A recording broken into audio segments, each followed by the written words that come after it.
Welcome, everyone. My name is Michael Truscello. I'm from Mount Royal University in Calgary. It's a real pleasure to be here this morning. I want to thank the organizers for the invitation. You've been extremely generous, and I appreciate that, and I'm looking forward to the rest of the day. This talk is sort of a series of provocations. Hopefully, it'll produce some interesting discussion in the question and answer period, and that's really where my primary interest lies in what you have to say about this topic. Hopefully it also bridges the theme of nihilism, hope, that the conference has been organized around. So it's called political suicide. The phrase "to commit political suicide" typically refers to an act or utterance that is perceived to be beyond the commonly accepted parameters of liberal democratic discourse. The idea is that no politician could continue to have a career, or no political party could continue to solicit the support of the voting public following such a horrendous gaffe. Superficially, political suicide maps the boundaries within which a liberal democratic system functions. Consider some recent examples from Canadian and American politics. Get this right. The lame duck leader of the federal NDP, Tom Mulcair, declared days before a party convention in Edmonton, Alberta, that he would commit to keeping Canada's oil in the ground if that were the desire of his party. The already embattled Mulcair attracted criticism from the recently elected Alberta NDP, provincial advocates for the oil industry, and a political analyst described Mulcair's comment as almost political suicide. Shortly after these comments were made, Mulcair was ousted as leader. In the United States, two of the most unpopular candidates in recent history appear poised to compete for the presidency. On the Democratic Party side, some observers wonder whether the party will survive a Hillary Clinton candidacy. And on the Republican side, some observers wonder the United States will survive a Donald Trump candidacy.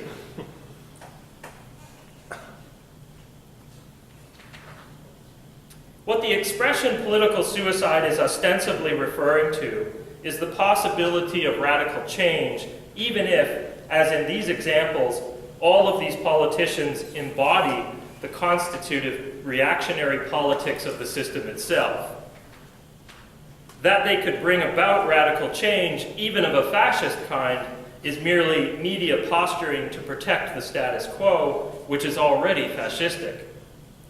Every bigoted word from Donald Trump's punchable face already exists as an institutionalized feature of contemporary capitalism. The radical change implied by committing political suicide, in the case of Trump, for example, is the fear that a greater portion of the electorate might see the true face of capitalism in all of its hate and stupidity, arrogantly brandishing the violent appendages of the state form, instead of a candidate who better conceals the mendacity and violence of the state, using the etiquette of an elite education and the willingness to listen to professional advisors. Political suicide, that is, radical change that threatens to become self-destruction, is a common theme in revolutionary politics. And today I would like to examine a few versions of this thesis so that we can discuss a set of provocations in the Q&A period with the goal of considering one aspect of the conference's thematic pairing of nihilism-hope. Specifically, I want to survey the politics of suicide in terms of the state form, the social, and the individual revolutionary. So we'll look at it on different scales. First, Deleuzian scholars such as Nicholas Michelson and Eugene Holland have revived the concept of the suicidal state, which was first developed by Paul Virilio, Michel Foucault, and Deleuze and Guattari in the 1970s. Are all states ultimately suicidal formations, Or are there historical conditions that essentially turn a state into a suicidal state? Second, by examining the recent work of Franco Bifo Berardi, I will consider the pathological effects of contemporary finance capitalism and media, which Bifo argues have produced a culture of nihilistic violence and suicide. Third, I will return to the perennial idea in revolutionary thought that a true revolutionary always risks the potential for self-destruction. And it is this idea where perhaps we can see in revolutionary theory an overlap among nihilists and non-nihilists. The concept of the suicidal state was condensed by Deleuze and Guattari into the following statement. And this story, by the way, just appeared this morning, and an unfortunate coincidence with the talk. So this is how they describe the suicidal state. We'll start with the state form, and then the social, and then the individual. In fascism, the state is far less totalitarian than it is suicidal. Deleuze and Guattari derived this concept from Paul Virilio, though it was developed simultaneously by Michel Foucault and Virilio. I will trace the concept of the suicidal state from its origins to the recent debate among Deleuzian scholars. My premise is that while the suicidal state was initially articulated by post-structuralists, some committed to anti-humanist thought, the exemplars from which their discussions proceed are predominantly humanist and do not adequately account for the form of suicidal state we encounter today. That is, Foucault and Virilio point to Nazi Germany and Cambodia under the Khmer Rouge as examples of suicidal states, but their emphasis is on the agency of political actors in the transformation of the state, and not the agency, for example, of non-human objects such as oil and gas pipelines. Material striations I believe to be more fundamental to the agency of the suicidal petrostate.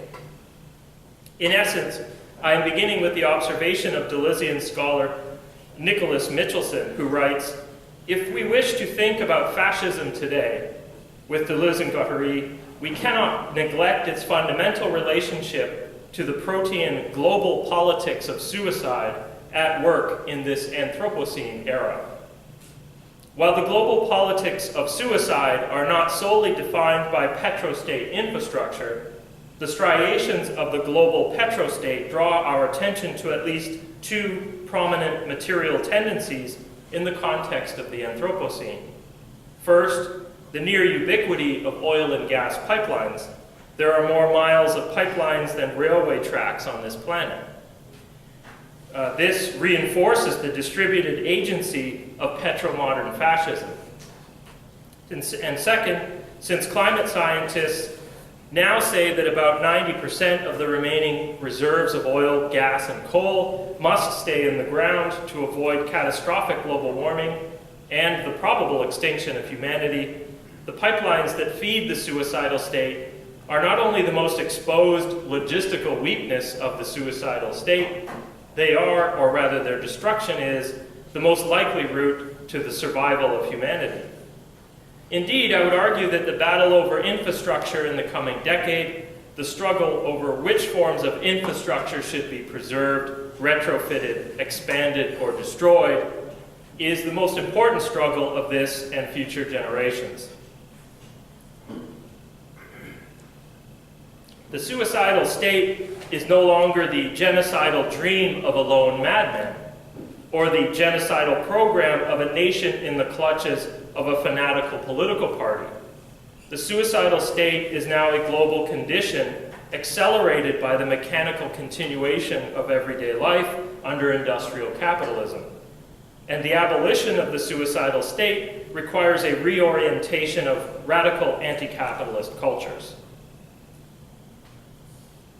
While my focus here is on infrastructure in the form of oil and gas pipelines, it should be noted that other forms of infrastructure are essential to the functioning of the suicidal petromodern state. For example, the surveillance assemblage increasingly conjoins with the suicidal trajectory of the state. In their seminal article on what they call the surveillance assemblage, Kevin Haggerty and Richard Erickson apply the philosophical tools of Deleuze and Guattari to the problem of the surveillance society. For Haggerty and Erickson, we are witnessing a convergence of what were once discrete surveillance systems to the point that we can now speak of an emerging surveillance assemblage. This assemblage operates by abstracting human bodies from their territorial settings and separating them into a series of discrete flows.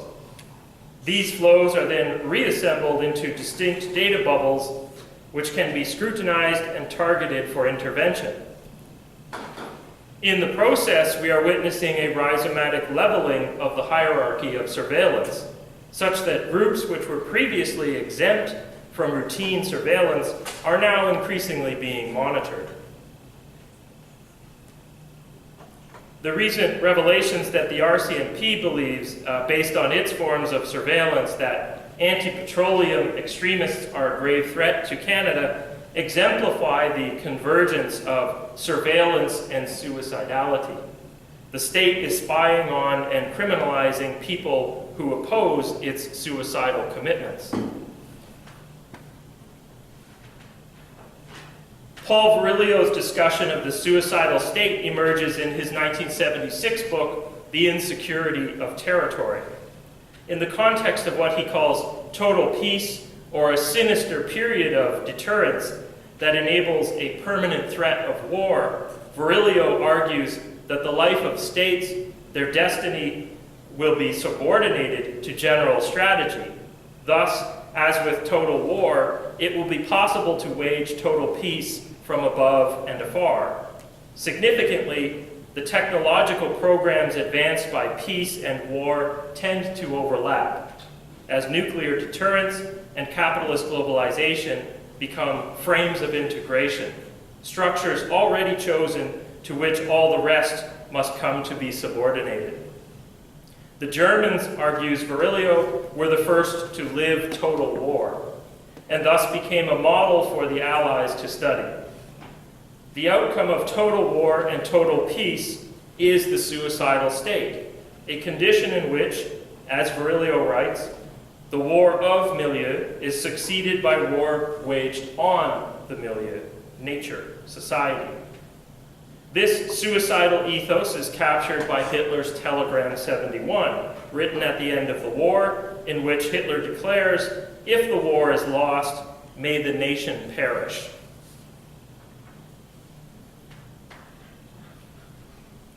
And of course, instructively, he was also telling his generals to destroy the infrastructure as part of this suicidal wish at the end of the war. Recently, scholars such as Eugene Holland and Nicholas Michelson have debated whether the definition of the suicidal state offered by Virilio and approved by Deleuze and Guattari is historically accurate or even true to the Deleuzo-Guattarian understanding of fascism. Eugene Holland believes the problem with Virilio's notion of the suicidal state is that it depends on taking Hitler's infamous Telegram 71 and reading it backwards as the interpretive key to the fascist movement and regime as a whole. For Holland, what the fascist movement offered Germans was first and foremost renewed hope and confidence in the German nation, not the prospect of suicide. Holland's basic claim is that there is nothing intrinsically suicidal about historical fascism. On Holland's fundamental critique of Virilio and other proponents of the suicidal state, Michelson is in agreement. The idea that Nazism was suicidal from the very beginning certainly seems problematic, writes Michelson. It risks inflecting Deleuze and Guattari's theory of fascism with an essentialist tone. However, Michelson argues that Holland's critique ignores a key element in Deleuze and Guattari's definition of fascism. Whilst Deleuze and Guattari certainly identified the horrific excesses of Nazism with its resonating molar molecular machine, writes Michelson, Holland neglects the central reason they thought that its assemblage of the molar and molecular was quite so dangerous in the Nazi case. Nazism entailed a third line, a suicidal line of flight, Michelson continues, which brings into play a completely different abstract machine. Fascism as a general category for Deleuze is defined by the realization of the dangers in all three lines of the political real, molar, molecular, and flight. What gives fascism its difference from totalitarianism is the third line, which ensures that it always establishes suicidal states.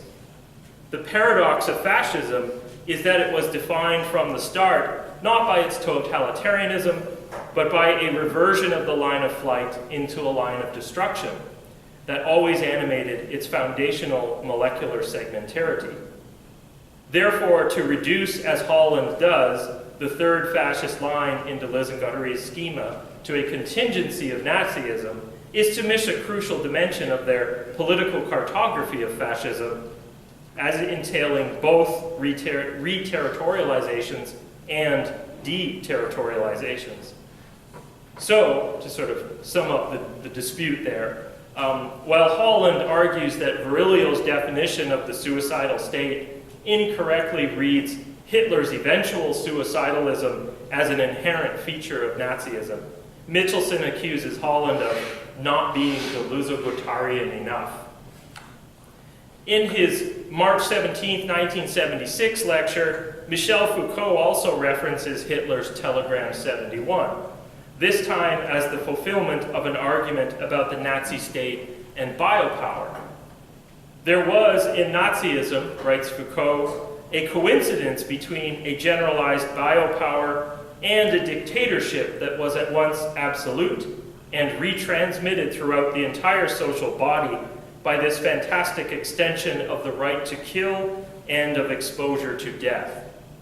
We have an absolutely racist state, an absolutely murderous state, and an absolutely suicidal state. Foucault argues that the final solution for other races and the absolute suicide of the German race is where the mechanism inscribed in the workings of the modern state leads. Foucault does not argue for the kind of historicism preferred by Eugene Holland. Instead, Foucault claims that suicidality is inscribed in the workings of all states. Interestingly, especially in light of the designation of the Anthropocene decades after Foucault's lecture, Foucault stops short of ascribing this suicidality to, quote, all capitalist states. He hesitates and declares instead, quote, perhaps not. And this might be, kind of an interesting qualification in terms of the recent interrogations of Foucault's relationship to neoliberalism, how he might have had more of a sympathy for it than people had previously allowed. He's basically saying that the capitalist state is maybe the only form that is not necessarily suicidal, which of course is the absolute inverse of that is the case. It's the most suicidal. We know now that if there's one kind of state that it has inscribed its suicidal trajectory on the planet, it is the capitalist state. From the politics of suicide in the state form, I now move to the politics of suicide in social formations. Italian media theorist Franco Bifo Berardi has repeatedly placed the phenomenon of suicide within the context of what he calls the psychopathogenic effects of semio-capitalism, a new regime characterized by the fusion of media and capital. He describes semio-capitalism in the following way. Economic competition and digital intensification of informatic stimuli combined together induce a state of permanent electrocution that flows into a widespread pathology which manifests itself either in the panic syndrome or in attention disorders. Depression descends on the cognitive worker because his or her own emotional, physical, intellectual system cannot indefinitely support the hyperactivity provoked by the market and by pharmaceuticals. Bifo believes the new form of capitalism has produced a psychopathic phenomenon of overexcitation, trembling, panic, and finally of a depressive fall. For Bifo, the new relationship between capital and media produces depression and thrives on it. The economic crisis depends for the most part on a circulation of sadness, depression, panic, and demotivation. Bifo's theorization of suicide is decidedly psychological. He attempts to connect the 60% increase in suicide rates worldwide over the past 45 years with the encroachment of semio-capitalism. That is, he is concerned with individual acts of suicide rather than systemic self-destruction. This is a definition of suicidalism that does not account for the distribution of agency among humans, non-humans, and objects. Instead, Bifo declares, an epidemic of unhappiness is spreading over the planet, while capital absolutism is asserting its right to the unfettered control of our lives. And of course, when one considers that suicide attempts, which are up to 20 times more frequent than successful suicides, are not included in the 60% increase in suicide rates worldwide during the era of neoliberalism, Bifo's declaration of an epidemic of unhappiness seems to be tragically accurate, if incomplete in its diagnosis. Over the years, Bifo's response to the apparent wave of hopelessness and despair has varied, perhaps a sign of his own uncertainty regarding a clear path out of the current convergence of catastrophes. In his 2009 book, Precarious Rhapsody, Bifo seems unable to imagine a way out of the current distress. Quote, aggressive suicide should not be seen as a mere phenomenon of despair and aggression, but has to be seen as the declaration of the end. The suicidal wave seems to suggest that humankind has run out of time, and despair has become the prevalent way of thinking about the future. So what? I have no answer. This concession is significant because in the same text he declares suicide the decisive political act of our time since the events of September 11th, 2001. Perhaps hope can only come from suicides, he grimly muses. In his 2011 book, After the Future, Bifo declares that suicide has become decisive in contemporary history. He continues, suicide has become a form of political action everywhere. Against neoliberal politics, Indian farmers have killed themselves. Against exploitation, hundreds of workers and employees have killed themselves in the French factories of Peugeot and in the offices of France Telecom. In Italy, when the 2009 recession destroyed 1 million jobs, many workers, haunted by the fear of unemployment, climbed on the roofs of the factories, threatening to kill themselves. Is it possible to divert this implosive trend from the direction of death, murder, and suicide toward a new kind of autonomy, social creativity, and of life? His answer, I think, is somewhat unsatisfying. He says, we can divert this implosive trend, but only, quote, if we start from exhaustion, if we emphasize the creative side of withdrawal. His answer seems unsatisfying to me in part because it feels like it emanates from a place of at least moderate privilege. As he surveys the irreversibility of the catastrophic trends that capitalism has inscribed in the history of society, in his words, he encourages us to live the inevitable with a relaxed soul. Basically not to submit to the panic and depression created by this system. While I appreciate the ways in which his advice is consistent with autonomous Marxism, and while his basic message is not to allow panic and depression to govern our acts of resistance, his sentiment, perhaps like his theory of semio-capitalism, seems best suited for workers of the global north. Withdrawal from the manic media sphere of semio-capitalism likely does not apply to Indian farmers committing suicide in the thousands. It's not that Bifo's message is incorrect. I simply think it requires more nuance to apply to the varying conditions of global capitalism. In his 2015 book, Heroes, Mass Murder and Suicide, Bifo expands his framing of the politics of suicide and semio-capitalism to decry what he calls, quote, the establishment of a kingdom of nihilism and the suicidal drive that is permeating contemporary culture, together with the phenomenology of panic, aggression, and resultant violence. Writing in the aftermath of the 2012 mass shooting in Aurora, Colorado, Bifo sees several recent mass shootings in the United States and Finland as, quote, the heroes of an age of nihilism and spectacular stupidity, the age of financial capitalism. Bifo figures these mass murders and suicides as the end point of the society of the spectacle, at the threshold where illusion is mistaken for reality, as humans respond to today's permanent deterritorialization by enacting their craving for belonging through a chain of acts of murder, suicide, fanaticism, aggression, war.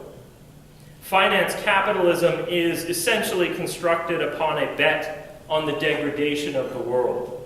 And as such, it reveals itself as an ideal form of crime, actively establishing suicide at the core of the social game. What if we could stop finance capitalism and slow the effects of its suicidal trajectory? This will not happen, says Bifo. Quote, now it is finally crystal clear. Resistance is over. Capitalist absolutism will not be defeated, and democracy will never be reinstated. That game is over. End quote. Given the certainty with which Bifo declares the triumph of finance capitalism, some of the practices he recommends for this state of hopelessness might seem inadequate. Instead of summarizing his proposed responses to finance capitalism, which admittedly seems unfair to Bifo in the sense that it might appear from my presentation that he is simply doomsaying, and to be sure, he is not. Instead of outlining his proposed practices, I would like instead to conclude this discussion of Bifo by foregrounding his attitude toward hope, again to try to connect with the conference theme. In his discussion of Jeff Nichols' film Take Shelter, about a man who experiences premonitions of impending catastrophe and as a result builds a shelter in his backyard, Bifo asks, should we take shelter? Should we go to the bank and ask for a loan and invest our future in protecting our future? Should we take our premonitions seriously? Bifo answers, don't build a shelter. It is surely going to be useless. Furthermore, building shelters is the job of those who are preparing the storm. Remain calm. Don't be attached to life. And most of all, don't have hope, that addictive, poisonous weed. It is important to note that Bifo is not doomsaying, nor is he suggesting people revoke revolution. His ruminations on this suicidal condition end with a reminder that, quote, despair and joy are not incompatible. Despair is a consequence of understanding. Joy is a condition of the emotional mind. Despair is to acknowledge the truth of the present situation, but the skeptical mind knows that the only truth is shared imagination and shared projection. So do not be frightened by despair. It does not delimit the potential for joy, and joy is a condition for proving intellectual despair wrong. Almost sounds like nihilism, but we can talk about that. I'd like to show you a brief clip. Hopefully this will work. This is from an interview I conducted with Bifo in November 2014. This was a few months prior to the release of Heroes, and I was interested in his the fact that he was writing a book about suicide and politics. So this is actually him responding to the uprising in Ferguson, Missouri, which happened just a few days before our interview.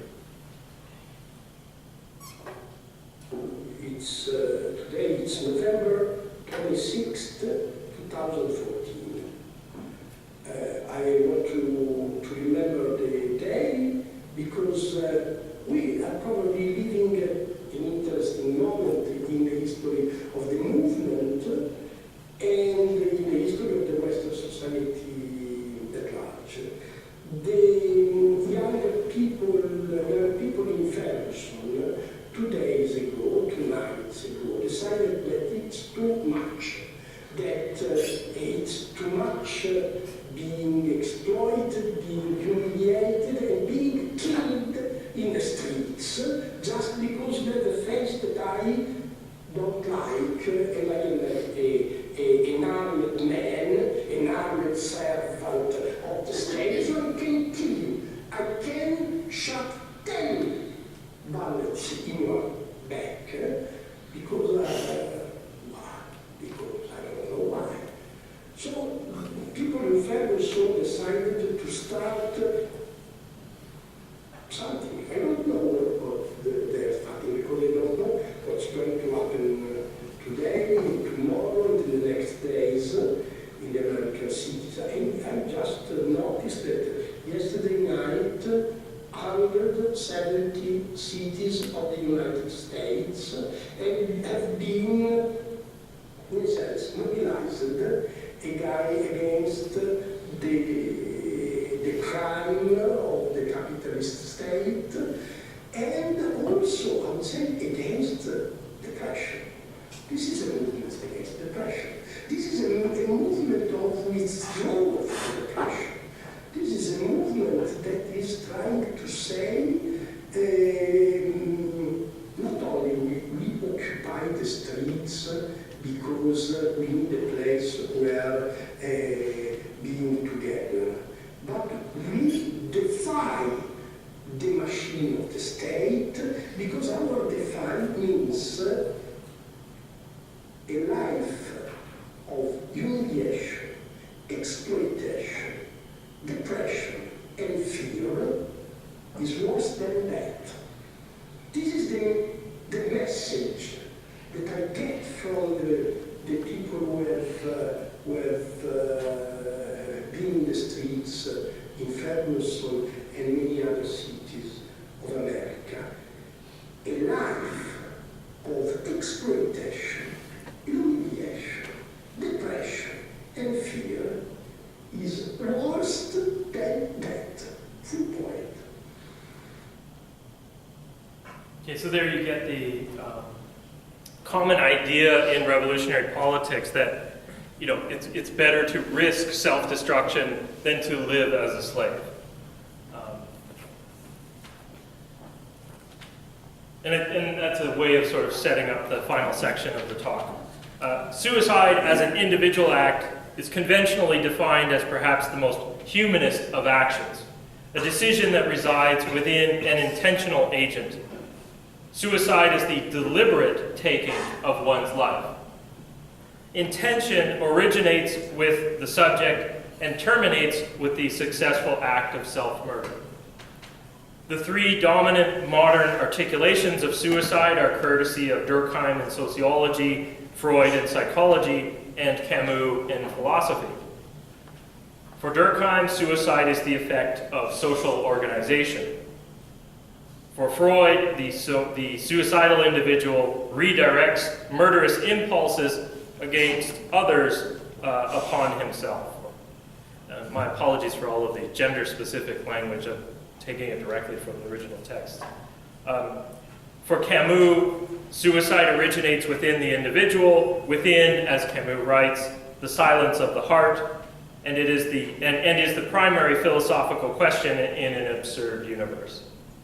Both Marx and suicide in modern society, more in social than in psychological terms, both view suicide as symptomatic of broader social ills, and both are interested in empirical data on suicide rather than moral or philosophical speculation. The dominant understandings of suicide, however, do not reflect the ontology of distributed agency in which we actually live. The notion of suicide as a private, individual, pre-discursive choice, suspended from contexts and norms that may frame and condition what it might mean to be deliberate, conflicts with understandings of human agency in which intentionality is distributed and discursive. Conventional definitions of suicide denote what Katrina Jaworski calls the conditions of possibility upon which suicide is constituted. And these conditions materialize self-destruction as an intentional and deliberate act of death, one that denotes a wholly contained, obvious phenomenon which can be distinguished and described. A relational ontology redefines agency as something that is distributed among human and non-human actors. As Jane Bennett writes, there was never a time when human agency was anything other than an interfolding network of humanity and non-humanity. What is perhaps different today is that the higher degree of infrastructural and technological complexity has rendered this harder to deny. When discussing suicide, cultural critics need to examine what Bennett calls the unstable cascade of intentionalities, flows of energy, material combinations, and the conjoined effect of a variety of kinds of bodies. To this end, I would argue that situating suicide within the context of the ruins of petromodernity must account for material assemblages of suicide. What Deleuze and Guattari call the hydraulic science of the state form includes massive arrays of oil and gas pipelines that fuel automobility and a range of technosocial assemblages in the age of petromodernity, forms that collectively are the primary contributors to anthropogenic climate change. An estimated 40% of greenhouse gases are emitted by oil infrastructure. While cultural critics do not have adequate terminology to discuss suicide as something that can happen with few or none of the members of a society intentionally making it happen for the collective. So again, our participation in petromodernity does not necessarily mean that we're all wishing for a collective suicide of the species, but that's happening anyway. Science already has terms for this kind of behavior. The concept of evolutionary suicide refers to self-destruction that happens at the level of the species when the species adapts too successfully to its context. For example, if a predator becomes too efficient at killing prey, it runs the risk of destroying the food source. In other words, species can become extinct as a result of collective behavior in which individuals of that species do not deliberately kill themselves. Paleontologist Peter Ward has forwarded the provocative thesis that life itself is suicidal. In his book, The Medea Hypothesis, Ward outlines an anti-Gaian hypothesis, a theory in which multicellular life is suicidal, and microbial-triggered mass extinctions are attempts to return the Earth to the microbial-dominated state it has been for most of its existence. So in addition to a model of species-level suicide, we might also consider Ward's Medea hypothesis as a suicidal ontology. These theories can help us understand how agency can be distributed in the definition of suicide, and how suicide is not entirely a deliberate act. But social theorists must develop a relational ontology of suicide in order to reach a better understanding of life and resistance at the end of the human. The coining of the term anthropocene is just one, albeit formidable, illustration that humanity is destroying itself and most life on Earth. Most people understand the gathering storm of catastrophes. We are now living in the 6th mass extinction event in the history of the planet, the debate over runaway climate change has shifted from whether we can hold greenhouse gas emissions under the IPCC's threshold of 2 degrees of warming to whether we can avoid a warming of 4 degrees, at which point humanity would probably go extinct. Nuclear waste poisons the land and the water for unimaginable periods of time, and arable land and potable water are losing the battle to rapid urbanization and a human population that could reach 11 billion by the end of the century. The state form provides oil and gas to industrial civilization and violently crushes opposition to the expansion of the apparatus that enables untenable overconsumption. It has become clear in recent years that the state form and the majority of human beings who live with its consequences have no intention of reversing this failed experiment. Liberal commentators propose euphemisms representing toothless reforms, such as resilient cities or sustainable consumption, and radical activists are too few in number. The state is suicidal, but not in the form of 20th century fascism. The primary driver of this suicidal state is infrastructure. From the suicidal state form and social formations of suicidality, I now turn to the politics of suicide in terms of the individual revolutionary. In his recent book, Politics and Suicide, The Philosophy of Self-Destruction, Nicholas Michelson considers whether there can be a politics residing in our potential for deliberate self-destruction. Indeed, to be identified as a suicide is generally to be stripped of political content. An element of this provocative idea, of course, is not new. As Michelson concedes, excessive politics, that is, the recognition that you might have to risk self-destruction in order to achieve some kind of political end, are clearly not a recent phenomenon, but rather as old as the political itself, and can emerge in relation to any particular ideational structure or cultural ethos. Indeed, radical anti-capitalists have for centuries espoused the idea that the possibility of suicide is essential to a politics of liberation. Perhaps the most famous revolutionary to embrace a politics of suicide was Sergei Nechayev, the nihilist comrade of Mikhail Bakunin. Nechayev described the revolutionist as, famously, a doomed man. A revolutionary is a doomed man, he writes. He has no private interests, no affairs, sentiments, ties, property, or even a name of his own. His entire being is devoured by one purpose, one thought, one passion, the revolution. Heart and soul, not merely by word but by deed, he has severed every link with the social order and with the entire civilized world, with the laws, good manners, conventions, and morality of that world. He is its merciless enemy and continues to inhabit it with only one purpose, to destroy it. This is the vision of the revolutionary who is ready to die at any moment. The revolutionary's business is destruction, terrible, complete, universal, and merciless. It is here that a connection exists between nihilists and non-nihilists, and this is sort of where I'm trying to address the conference theme.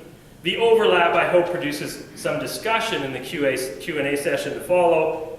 The concept of revolutionary suicide, or revolutionary as the potential for suicide, is found in all manner of anti-capitalists, from the anarchist communism of Bakunin to the nihilism of Nechayev, to the Maoism of the Black Panthers, and the African nationalism of Amilcar Cabral. Huey Newton believed that, quote, any people who struggle against a brutal and powerful force are suicidal. Not all suicides are the same, however, according to Newton, who spoke of a revolutionary suicide. The concept of revolutionary suicide was not defeatist or fatalistic. On the contrary, it conveyed an awareness of reality in combination with the possibility of hope.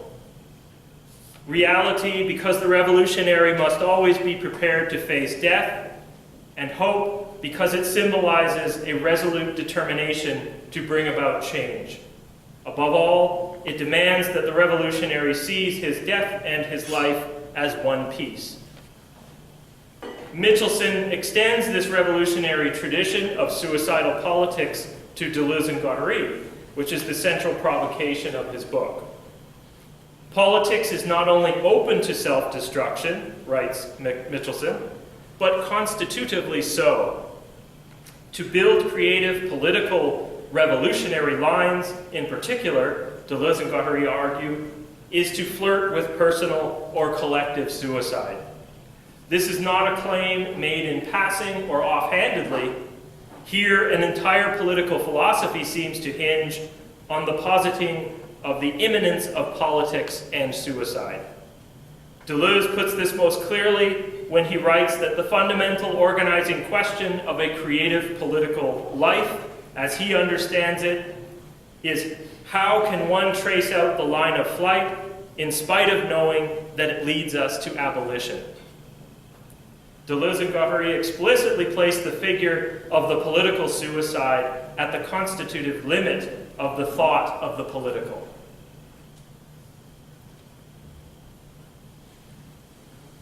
All right, in closing, Roy Scranton, writing in the New York Times, argued that the problem posed by the Anthropocene is the philosophical challenge of recognizing that industrial civilization is already dead. The sooner we confront this problem, he continued, and the sooner we realize there's nothing we can do to save ourselves, the sooner we can get down to the hard work of adapting with mortal humility to our new reality. The challenge, in other words, is, quote, to learn how to die, not as individuals, but as a civilization.